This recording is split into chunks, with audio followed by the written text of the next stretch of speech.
Hello বন্ধুরা, কেমন আছেন আপনারা সবাই? আশা করি অনেক অনেক ভালো আছেন। তো বন্ধুরা, বরাবরের মতো আরও একটি নতুন টিউটোরিয়ালে আপনাদের স্বাগতম জানাচ্ছি। বন্ধুরা, আজ আমরা দেখব কিভাবে বিকাশ অ্যাকাউন্টের তথ্য হালনাগাদ করতে হয়। তো বন্ধুরা, বিকাশ থেকে আপনাদের বিভিন্ন সময় তথ্য হালনাগাদ করার কথা বলে কিংবা বিভিন্ন সমস্যার কারণে তথ্য হালনাগাদ করতে হয়। তো আজ আমি কীভাবে তথ্য হালনাগাদ করবেন আপনি সেটাই দেখানোর চেষ্টা করব। আপনারা পুরো ভিডিওটি না টেনে শেষ পর্যন্ত দেখবেন, তাহলে পুরোপুরি ক্লিয়ারভাবে বুঝতে পারবেন। তো বন্ধুরা, যারা চ্যানেলটিকে এখনও সাবস্ক্রাইব করেনি, দয়া করে চ্যানেলটিকে সাবস্ক্রাইব করে দেবেন, কারণ আমি এরকম নিত্য নতুন ভিডিও প্রত্যেকদিন আপনাদের জন্য আপলোড দিয়ে থাকি। তো চলুন শুরু করা যাক এবং দেখে আসি বিকাশ তারা নিজেরা কিভাবে এই তথ্য হালনাগাদ করার কথা বলে সেটাই দেখি। আপনি কি বিকাশে আপনার তথ্য হালনাগাদ করতে চান? জাতীয় পরিচয়পত্র বা এনআইডি দিয়ে বিকাশ অ্যাকাউন্ট খুলে থাকলে আপনি বিকাশ অ্যাপ থেকে আপনার তথ্য হালনাগাদ করতে পারবেন খুব সহজেই। অ্যাপের বিকাশ মেনুতে গিয়ে তথ্য হালনাগাদ সিলেক্ট করুন। এরপর শুরু করুন বাটনে ট্যাপ করে পরের ধাপে যান। শর্তাবলী পড়ে সম্মতি থাকলে আমার সম্মতি আছে বাটনে ট্যাপ করুন।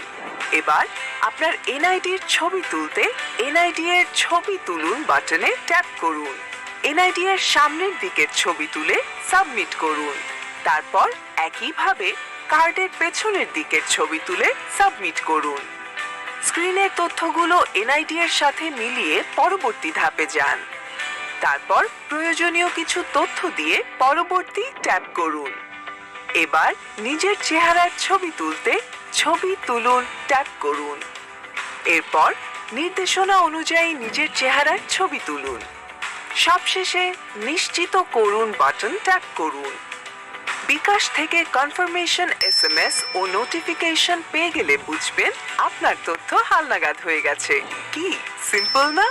মনে রাখবেন, আপনার বিকাশ অ্যাকাউন্ট এনআইডি ছাড়া অন্য কোনো ডকুমেন্ট যেমন পাসপোর্ট বা জন্ম নিবন্ধন পত্র দিয়ে খোলা হয়ে থাকলে তথ্য হালনাগাদ করতে আপনাকে নিকটস্থ বিকাশ গ্রাহক সেবা কেন্দ্রে যেতে হবে। এক্ষেত্রে আরও তথ্য জানতে কল করুন বিকাশ হেল্পলাইন 16247 নম্বরে। তো বন্ধুরা, এই ছিল ভিডিও। আশা করছি পুরো ভিডিওটি বুঝতে পারছেন। আর যদি না বুঝে থাকেন তাহলে ভিডিওটি আবারও প্রথম থেকে আরও একবার দেখে আসুন, তাহলে হয়তো বুঝতে পারবেন।